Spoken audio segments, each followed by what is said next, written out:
Balik kulungan ang isang lalaki matapos mabilhan umano ng droga sa buy-bust operation ng pulisya sa Cainta, Rizal. Ayon naman sa suspect, gumagamit lang daw siya at hindi nagtutulak. May unang balita si EJ Gomez.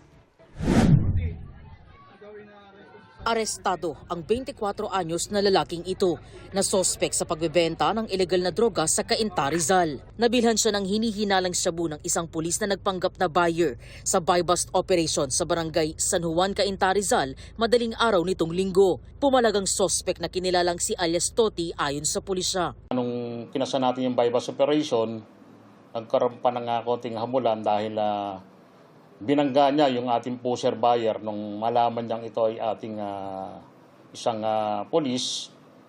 Nagkaroon tuloy ng hamulan sa kalsada.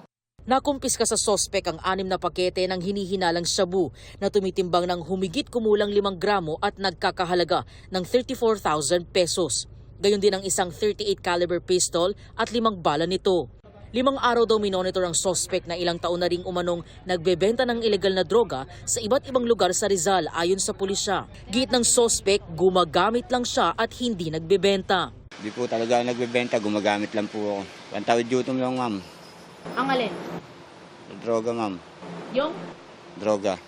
Ayon sa pulisya, dati na rin nakulong si alias Toti dahil din sa mga kasong kaugnay ng droga at pagnanakaw. He revealed that his group was involved in a series of robbery at bahay in Cainta and nearby municipalities. Meron din silang na-biktima na basag kotse dito sa area namin.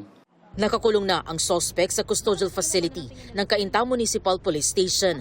Naharap siya sa reklamong paglabag sa Republic Act 9165 o Comprehensive Dangerous Drugs Act of 2002 at Republic Act 10591 o Comprehensive Firearms and Ammunition Regulation Act. Ito ang unang balita.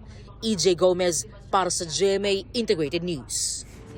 Kapuso, para laging una ka sa mga balita, bisitahin at mag-subscribe sa GMA Integrated News sa YouTube. Sa mga kapuso abroad, samahan niyo kami sa GMA Pinoy TV at sa www.gmanews.tv.